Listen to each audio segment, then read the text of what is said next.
Servus, Glück auf und herzlich willkommen zu einer weiteren FC Bayern Spielanalyse und Benotung der Spieler. Leute, diesmal zum 18. Bundesligaspieltag zu Hause gegen den VfL Wolfsburg 3:2 gewonnen. Und bevor wir da mal ein bisschen tiefer einsteigen, wie immer der Hinweis, wenn ihr den Kanal noch nicht abonniert habt, dann tut das sehr gerne. Damit unterstützt ihr einfach das, was ich hier so tue. Von daher vielen lieben Dank. Ja, am Ende völlig unnötig, wieder spannender gemacht, die Geschichte, als es hätte sein müssen.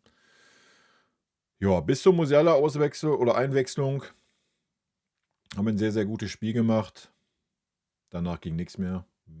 Warum auch immer, weiß ich nicht. Vielleicht, weil vorher das Spiel nicht darauf ausgelegt war, dass wir unbedingt viel durch die Mitte spielen.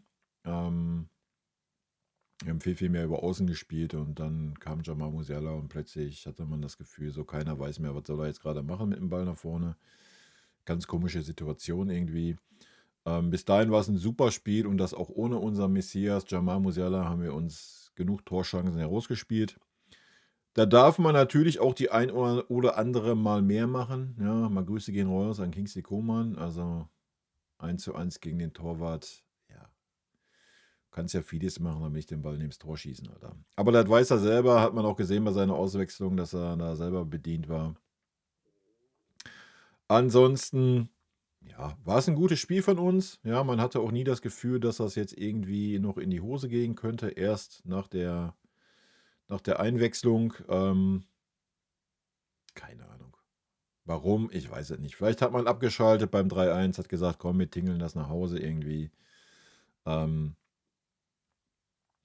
vielleicht irgendwo menschlich, vielleicht auch im Hinblick auf die ganzen englischen Wochen, die kommen und da sind und ich weiß es nicht. Am Ende ist es gut gegangen. Ja, wir haben ein ordentliches Spiel gesehen. Lass mich gucken, wann wurde er eingewechselt? Jamal Musiala, 75. genau. Also bis zu wir haben 75 Minuten auf jeden Fall ein gutes Spiel gesehen. Wo natürlich der VfL Wolfsburg ab und an auch gefährlich war. Das habe ich aber auch erwartet, diese Spielart. Eigentlich hätte ich noch ein bisschen mehr erwartet vom VfL Wolfsburg, aber wir haben sie auch gar nicht so zur Entfaltung kommen lassen, gerade erste Halbzeit nicht. Von daher war es ein sehr, sehr gutes Spiel, sehr ansehnlich auch von unserer Seite und nach 75 Minuten haben sich dann Fehler an Fehler gereiht. Angefangen bei Fonzie Davies über Goretzka, der zwei super komische Ballverluste hatte. Fonzie Davies vor dem 3:2, er braucht den Spieler nur mal kurz halten, Alter. Ich weiß nicht, hatte Fonzie gelb? Ich glaube nicht, oder? Dann hätte er eine gelbe Karte bekommen und dann wäre der Bums klar gewesen. Also, das habe ich nicht ganz verstanden. Wenn er gelb hatte, sehe ich jetzt hier gerade leider nicht. Nee, hatte er nicht, nur der Wimmer gelb. Und Kimmich und Leimer. Ja, weiß ich nicht. Vielleicht hat er 4 gelbe Karten gehabt, wollte nicht die 5. ziehen oder was, ich habe keine Ahnung. Aber eigentlich hätte er da nur mal kurz halten müssen, dann hätte es einen Freistoß für den VfL gegeben. Kurz hinter der Mittellinie und alles wäre gut gewesen. So war es dann wild. Auch Opa sah in der Situation nicht gut aus in dem Zweikampf. Dann Opa hatte ein, zwei schlechte Zweikämpfe heute, muss man sagen. Aber die sind nicht so ins Gewicht gefallen. Ja, das war jetzt kein super schlechter Zweikampf, aber ja, er sah da schlecht aus. Gut, der Stürmer hat immer den Vorteil, dass er der agierende Part ist. Ja, keine Ahnung. Ist dann halt passiert. Ja, dann war es nochmal spannend mit den beiden Ecken. Da mal Lob und Anerkennung an Harry Kane, der dann da den Ball klärt.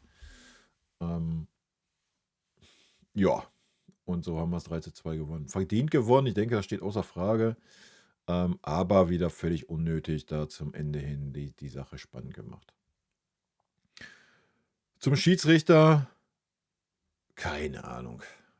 Hat aus meiner Sicht teilweise wilde Entscheidungen getroffen, gerade die ganzen Szenen im 16-Meter-Raum. Weiß ich nicht. Spielt das jetzt eine Rolle, wo das Foul passiert? Also außerhalb des 16-Meter-Raums ist so eine Aktion Foul, im 16-Meter-Raum ist es kein Foul oder was? Ist das jetzt der Maßstab, den wir anlegen oder wie? Ja, also entweder pfeift man das Foul auf dem ganzen Platz oder man lässt es. So, dann gehe ich da ja fein mit, ja. Aber man kann ja nicht anfangen, ja, im 16 Meter, nee, da reicht das nicht.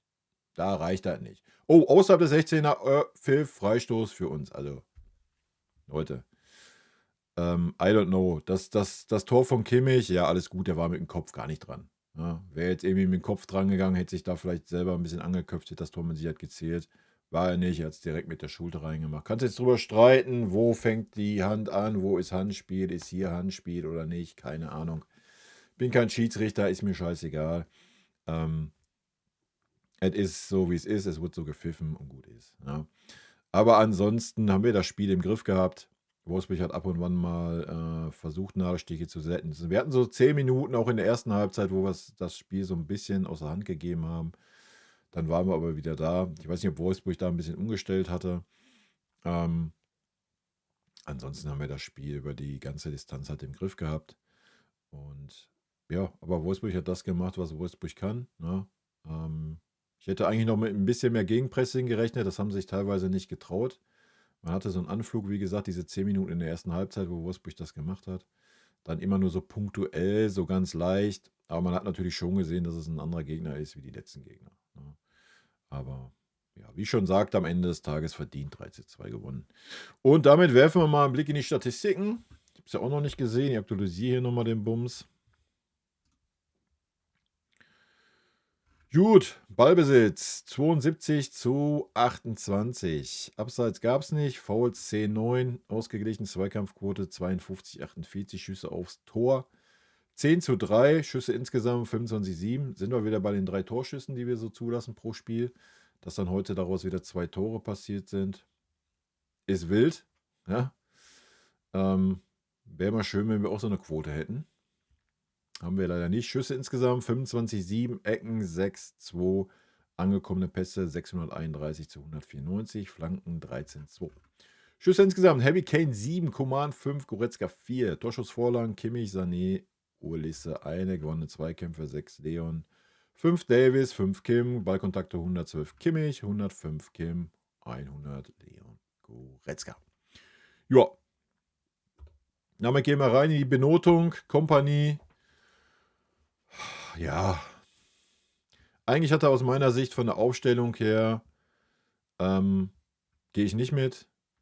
Also Michael Olisse opfern, dafür, dass ein Leroy Sané auf der rechten Seite spielen kann, da kotze ich im Strahl. Ja, sage ich euch, wie es ist. Ist für mich eine absolute Frechheit gegenüber Michael. Nur weil Leroy jetzt mal nach 15 Mal an ihm festhalten, mal ein gutes Spiel gemacht hat. Heute war das schon wieder so Mittelmaß. Ja. Mal abgesehen von seinem einen Schuss kam da nicht mehr viel von seiner Seite.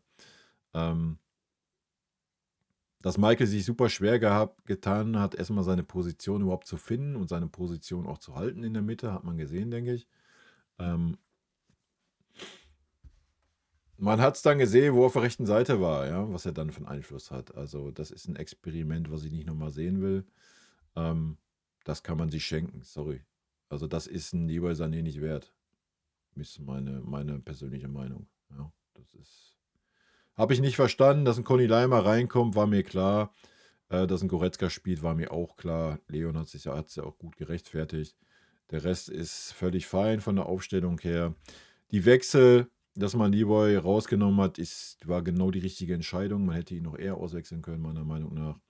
Das war nämlich nichts vom Sané. Umso länger das Spiel ging, umso mehr hat er wieder abgebaut. Dass man dann Jamal Musiala nochmal reinbringt für 15 Minuten für King, habe ich nicht ganz verstanden, wenn ich ehrlich bin. Ich verstehe natürlich den Gedanken, Jamal ein bisschen Spielpraxis zu geben. Aber King war heiß, war on fire, hat ja auch noch die Chance gehabt, wollte wahrscheinlich auch noch mal was zeigen. Ja, gut.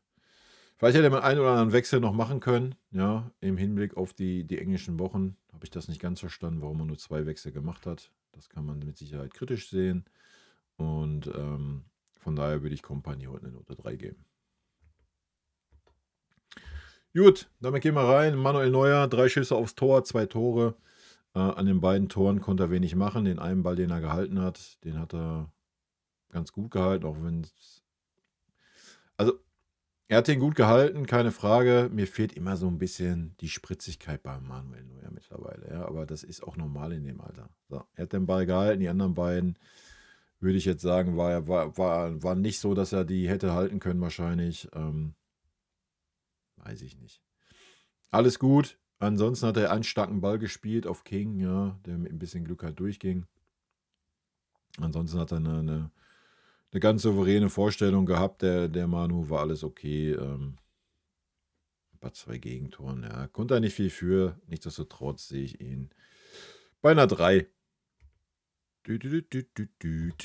So, ich musste noch mal mein Dokument hier öffnen. Sind wir bei Fonzie Davis. Wie gesagt, bis zur Musiala-Einwechslung hat er ein gutes Spiel gemacht, meiner Meinung nach.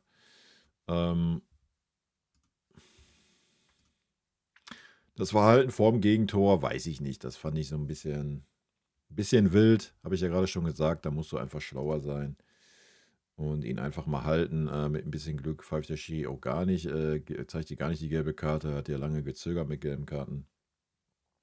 Ansonsten ziehst du die gelbe Karte und es passiert relativ wenig. Ja. Ansonsten bis dahin war es ein sehr, sehr gutes Zusammenspiel mit Kingsley Coman auf der Seite. Hat mir gut gefallen. Von daher sehe ich ihn heute bei einer 2,5. Gut, sind wir bei Minjay. Minjay hat mir heute einen Tacken besser gefallen wie Upa. Ja, Upa hatte so 1, 2 Sachen drinne. Ja, dafür hat Upa 1, 2 bessere Bälle im Spielaufbau gehabt, definitiv. Ja, aber in erster Linie sind es Verteidiger und da war Minjay heute ein bisschen stärker, auch die Kopfbälle wieder gut weggearbeitet, aber das kann er eh. Aber er war so prinzipiell gegen den Stürmer ein bisschen stärker wie Upa, fand ich.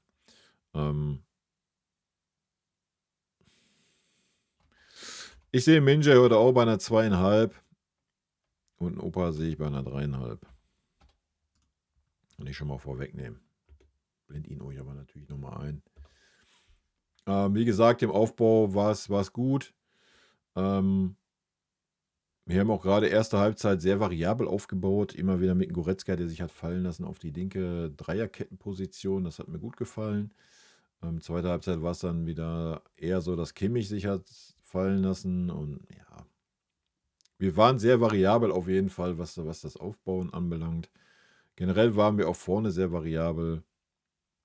Ja, wie gesagt, Upa hat eigentlich auch ein gutes Spiel gemacht, also ein souveränes Spiel. Es soll jetzt keine super schlechte Note sein, aber weiß ich nicht. Bei dem Gegentor, ich glaube, da kann man noch ein bisschen anders agieren und vorher hatte 1, 2 Sachen, wo zum Glück nichts raus passiert ist und von daher sehe ich ihn heute bei einer 3,5.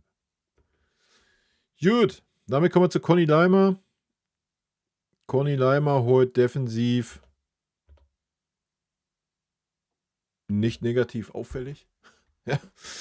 Es ging aber auch kaum was über seine Seite, muss man fairerweise sagen. Ja, einmal ein Wolfsburger Ding, das hat er gut zusammen mit wegverteidigt, auch mit ein bisschen Glück, muss man sagen. Aber ansonsten war das über seine Seite heute relativ ruhig. Nach vorne hin, ja, war Conny das, was Conny macht. Ja.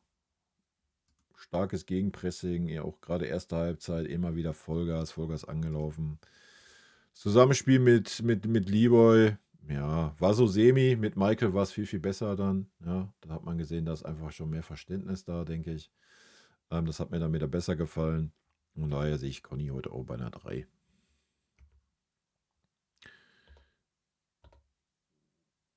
Ja, dann kommen wir zum Spieler des Spiels. Aufgrund seiner beiden Tore und aufgrund dessen, dass er heute mal vollends seine Stärken einbringen konnte. Was er sonst in vielen Partien nicht kann, ja, konnte er heute.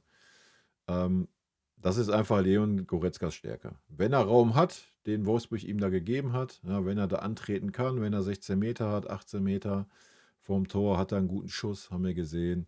Seine andere Stärke ist, dass er aufrücken in den Strafraum und die Birne hinhalten. Auch das ist eine Stärke von Leon. Und das hat heute gegen diese Mannschaft voll reingepasst, weil Wolfsburg nicht nur hinten drin stand und gemauert hat, sondern auch ein bisschen selber was versucht hat. Und dadurch wir halt dann in diesen Situationen die Räume hatten und Leon ist da reingegangen. Für mich kriegt Leon heute die Note 2. Warum nur die 2, nicht die 1? Die letzte Viertelstunde hat mir gar nicht gefallen. Hat er 2 super wichtige defensive Zweikämpfe verloren. Das kann halt nicht sein. Ne? Weil in erster Linie ist er ein zentraler defensiver Mittelfeldspieler. Das hat mir nicht gut gefallen, von daher gibt es eine Note Abzug. Wär das nicht gewesen, hätte er vor mir die glatte 1 gekriegt, weil bis dahin hat er wirklich ein gutes Spiel gemacht. Auch die Defensiv-Zweikämpfe hat er mitgemacht, mitgenommen.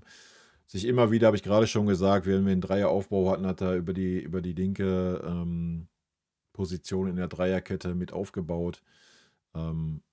Jetzt nicht super da das Aufbauspiel vorangetrieben, aber er hat sich immer wieder da angeboten, wurde auch angespielt, das war echt gut. Gerade zweite Halbzeit war er dann öfter auch mal in der Mitte präsent, ja, nicht nur über diese halblinke Posi. Da war Kimmich ein bisschen defensiver auf die halbrechte Posi und Deo ein bisschen mehr in der Mitte. Das war erste Halbzeit noch umgekehrt. Das hat wirklich alles super, super gepasst, ja, aber ja, diese Zweikämpfe da in der letzten Viertelstunde kannst du halt nicht bringen, Alter. Ja, ist meine Meinung. Aber wenn Leon so spielt, wie er gerade spielt, muss man nicht über einen Pavlo diskutieren. Ja, damit, wenn du als zentraler defensiver Mittelfeldspieler 2 Tore schießt, brauchst du nicht über deine Position diskutieren, denke ich. Gut, dann sind wir bei König Josh. König Josh sehe ich heute bei einer 3. Das war ein solides Spiel, aber auch nicht mehr. Ja. War heute nicht so dieses Direktspiel, weil Wolfsburg es aber auch gut gemacht hat. Die Mitte war eh zu, ja, das hat Wolfsburg gut wegverteidigt. Hat heute nicht so die Tiefe gefunden, der Kimmich. Die Ecken waren teilweise, ja, waren Tacken besser wie vielleicht im letzten Spiel. Der Spielaufbau, ja, ging fast immer über Außen. Ne? Ging nicht, also selten über Kimmich. Aber das ist okay, ansonsten hat er eine solide Partie gespielt, ja. Sowohl defensiv wie offensiv, wenn er sich mit eingeschaltet hat, sowie im Gegenpressing war er da. Hat eigentlich nämlich auch an der Außenlinie 2, 3 Mal, wenn er auch dann auf der rechten Verteidigerposition war, wenn Conny ein bisschen aufgerückt ist und sowas. Das war alles gut, ja. Aber wir haben es in den letzten Spielen gesehen, Kimmich kann es besser. Und von daher heute Note 3. Gut, damit kommen wir in die offensive Reihe. Da sehe ich einen Koman heute sehr stark. Aber auch da müssen wir auf jeden Fall eine Note abziehen, leider. Ja, ich habe ihn bei einer klaren 2 gesehen heute eigentlich. Aber du kannst nicht das Ding da so versemmeln, Alter. Ja, also das Ding muss wenigstens aufs Tor gehen oder auf den Torwart oder was auch immer. Du kannst auch einfach einen Haken schlagen um den Torwart rum. Ja, im Nachhinein können wir immer alle klug scheißern, ist mir klar. Ja, alles gut. Ich sehe ihn bei einer 2,5. Komm, sind wir gnädig. Sehen wir ihn bei einer 2,5. Ansonsten war er stark. Ja, im 1:1 oft durchgesetzt. Hat die Frische, hat den Speed, hat super starke Flanken geschlagen heute, ja, die leider jetzt nicht oft zum Tor geführt haben, oder zu einem irregulären Tor, aber auch danach nochmal 1, 2 super starke Flanken. Ja, das muss man mal ganz klar sagen. Sonst haben wir ja oft das Problem, dass wir Flanken schlagen, die einfach Müll sind. Das war heute genau das Gegenteil. Es waren starke Flanken, haben mir gut gefallen. Und King war da. Ja, das Zusammenspiel mit Davies war sehr gut. Auch immer wieder Davies mal in die Tiefe zu schicken und umgekehrt. Das hat wirklich sehr, sehr gut ausgesehen. Ja, King war ein starkes Spiel. Gut, dann kommen wir natürlich zu Michael Ulnisse. Ja, man hat es gesehen, ich habe es ja schon angesprochen. Hat sich super schwer getan da in der Mitte, ja, da seine Posi zu finden, seine Rolle zu finden. Lag aber auch daran, dass Wolfsburg es in der Mitte auch echt dicht gemacht hat teilweise. Aber ich denke, man hat gesehen, dass er sich auf einer Außenbahn oder auf der Halbposition viel wohler fühlt wieder in der Mitte.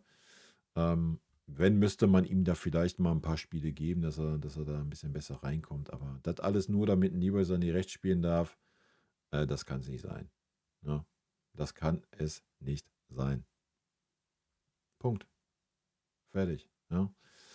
Das Gute an der ganzen Situation ist, dass wir gesehen haben, ja, auch gegen einen Gegner wie Wolfsburg geht es ohne Jamal Musiala. Ne? Das müssen wir auch mal ganz klar sagen.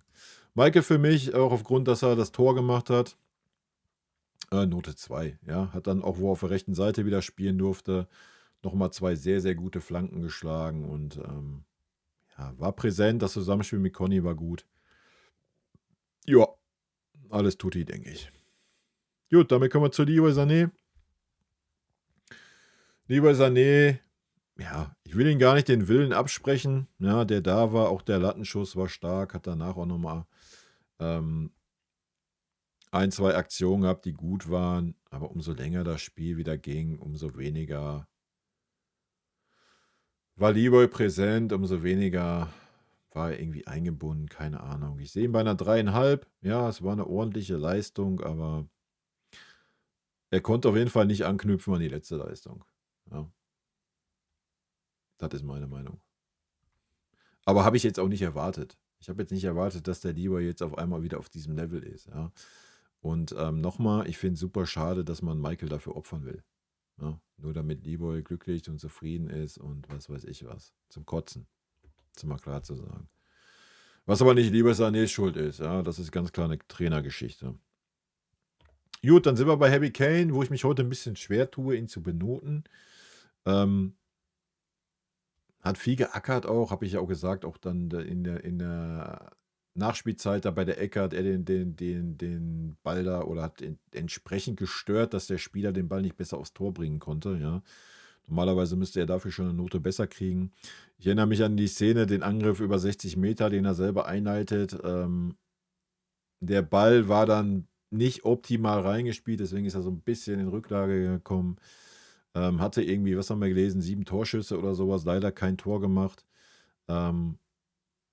War aber sonst, ja, wenn durch die Mitte was ging, ging es meistens über Harry Kane, der sich hat fallen lassen. Ja, ich tue mich super schwer, ihn heute zu bewerten, fair. Wie gesagt, dieses Arbeiten für die Mannschaft.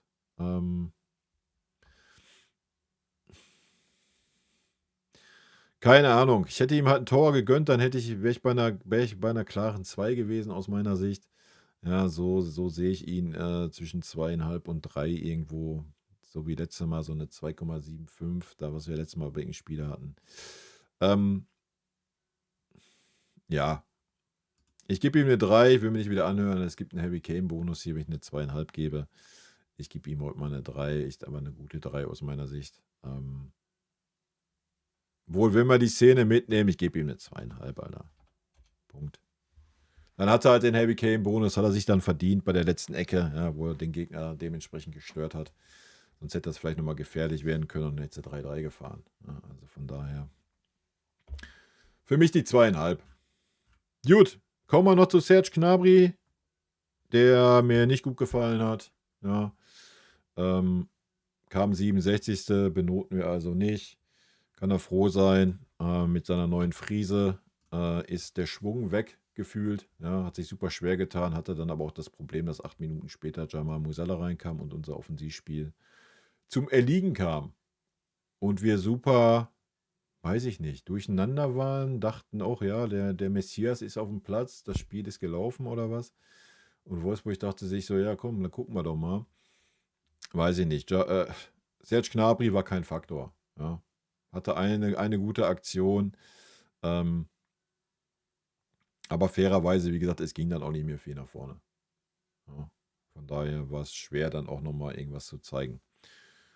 Gut, als guter Letzte haben wir natürlich noch unser Messias, der natürlich nur den Vertrag verlängert, wenn Alphonso Davies für 20 Millionen verlängert wird. Ist doch supi.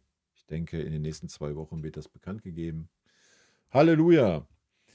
Dann steht ja unseren übermäßigen Erfolg den nächsten Jahr nichts mehr im Wege, wenn unser Musiala Messias verlängert. Heute kann er auch froh sein, dass er keine Benotung kriegt. Das war nämlich mal rein gar nichts. Das war einfach nur wieder.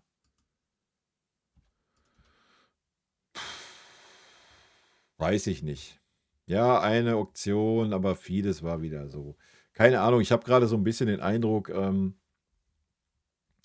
aber das ist auch nicht böse gemeint, das ist ein junger Spieler, der gerade so sehr gehypt wird, als wäre er der neue Lionel Messi oder wäre er der Lionel Messi des FC Bayern München in den kommenden Jahren.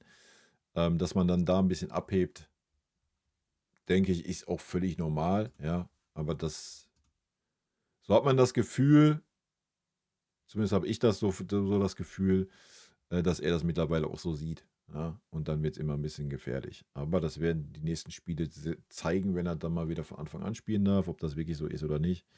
Heute war das nix. Ob das jetzt am ihn lag, weiß ich nicht. Will ich gar nicht unterstellen. Es hat auf jeden Fall unser System komplett durcheinander gebracht. Ja, weil irgendwie, weiß ich nicht, haben wir dann auf einmal das Spiel über außen sein gelassen gefühlt und haben nur gesagt, ach ja, wir müssen unbedingt Musiala ins Spiel einbinden und wir müssen durch die Mitte spielen und da haben wir ganz, ganz viele Bälle verloren und das war völlig unnötig. Wir haben vorher 75 Minuten super starken Fußball gespielt über außen und ja, dann auf einmal lassen wir es wieder sein, weil Jamal Musiala umfällt ist. Habe ich nicht ganz verstanden. Natürlich kein Vorwurf an Musiala. Ja, wenn die Mannschaft sich dann daran ausrichtet, kann er da natürlich nichts für. Auch kein Vorwurf, dass er heute nicht so gleich die überragende Leistung gebracht hat. Er ist ausgefallen, er muss jetzt langsam rangeführt werden, braucht wieder Spielpraxis. Alles gut, völlig normal. Ja. Unser Messias wird schon wieder seine Form dann finden, wenn er die nächsten Spiele von Anfang an spielt und wird wieder den Einfluss aufs Spiel haben, da bin ich mir sicher. Und dann tut das vielleicht auch ein Harry Kane wieder gut, weiß ich nicht, ob man das heute schlecht sehen muss. Ich meine, er hatte 7 Torschüsse, ist jetzt nicht so, dass Harry Kane nicht ins Spiel eingebunden war. Aber so die richtig klare Kiste hat ein Harry Kane heute nicht gehabt. Vielleicht kriegt er die wieder, wenn Musiala in der Mitte ist. Da muss sich ein Harry Kane nicht immer unbedingt so weit und so tief fallen lassen, wie er es heute wieder getan hat. Aber vielleicht spielt er dann auch Michael wieder auf der rechten Seite und der setzt einen Harry Kane ja auch oft genug gut ein. Also von daher, wie immer bei uns beim FC Bayern, meckern auf super hohem Niveau. Ja, das sollte auch klar sein. Also eigentlich haben wir nichts, worüber wir uns beschweren können. Wir haben 3:2 gewonnen, hinten raus ein bisschen unnötig spannend gemacht, aber wir haben das Spiel super im Griff gehabt. Völlig verdienter Sieg. Gerade auch erste Halbzeit völlig souverän. Das Gegentor kam halt irgendwo aus dem Nichts. Ja. Das war ein bisschen wild, da waren wir auch ein bisschen zu passiv und ein bisschen Glück, dass der Ball dann da in der Mitte ich glaube, war sogar Goretzka, oder? Der den Ball da dran war und den dann nach außen legt. Ja. Ist halt manchmal so. Ne? Man kennt es ja. Früher hätten wir solche Spiele auf jeden Fall wahrscheinlich noch 3:3 gespielt oder schlimmer. Ja, heute haben wir es noch souverän nach Hause gefahren. Und das war ein super wichtiger Sieg. Ja, definitiv. Jetzt kommt das nächste super wichtige Spiel und zwar in Feyenoord. Das entscheidet, ob wir unter die ersten 8 kommen oder nicht in der Champions League. Wenn wir das gewinnen, ich denke zu Hause nichts gegen Slovan Bratislava, aber ich denke, das ist ein Selbstläufer. Wenn du in Rotterdam gewinnst, wenn wir dann gegen Bratislava gewinnen, sollten wir unter den ersten 8 sein. Und dann ist alles gut. Dann haben wir einen ruhigen Februar, was dieser Mannschaft vielleicht auch nochmal ganz gut tut. So auch darauf hingesehen, Verletzte wieder ein bisschen mehr einzubinden. Stani ist ja wieder im Kader. Ja, und dann spielen wir in Freiburg, ne, zwischen den beiden Champions League-Spielen. Freiburg hat ja gerade auch keine gute Serie. Sollte also auch ein bisschen leichter werden wie die letzten Jahre. Danach haben wir dann Kiel und Bremen zu Hause. Ich denke, das ist ja alles gut. Ja. Kiel musste gewinnen, Bremen musste aber auch gewinnen. Und dann hast du die 3 Knallerspiele mit Leverkusen, Frankfurt und Stuttgart. Stuttgart ist ja auch wieder in Form. Ja, in Stuttgart spielen wir, spielen in Leverkusen. Das werden zwei richtig, richtig schwere Spiele. Und zu Hause gegen Frankfurt sahen wir die letzten Jahre auch immer wild aus. Das wird dann der Monat könnte schon vorentscheidend sein, der Februar. Ja, das müssen wir ganz klar sagen. Aber ich bin guter Dinge. Wir spielen super guten Fußball, Spiel für Spiel. Ja, alles ist gut. Heute haben wir es, wie gesagt, schon ein bisschen spannender gemacht. Aber am Ende des Tages sind das alles Menschen und vielleicht hat man auch gedacht, ja, alles klar, komm, lass jetzt auslaufen. Alles ist gut, wird schon reichen. Und dann passiert halt das, was manchmal passiert. Dann passieren 3 individuelle Fehler von Davis, Goretzka, der da auch nicht gut aussah und Opa, ja, obwohl Opa da ihn eigentlich am wenigsten mit reinnehmen kann, aber gut. Ich habe alles gesagt zum Spiel, Leute. Rot-weiße Grüße gehen raus, 3:2 gewonnen. Wir hören uns, wer Bock hat. Montag, 18 Uhr, live auf Twitch. Dann gucken wir mal, was wir so für Themen finden zum FC Bayern. Tschüssi. Vielen lieben Dank für euren Support hier auf dem Kanal. Und in diesem Sinne, gute Freunde kann niemand trennen.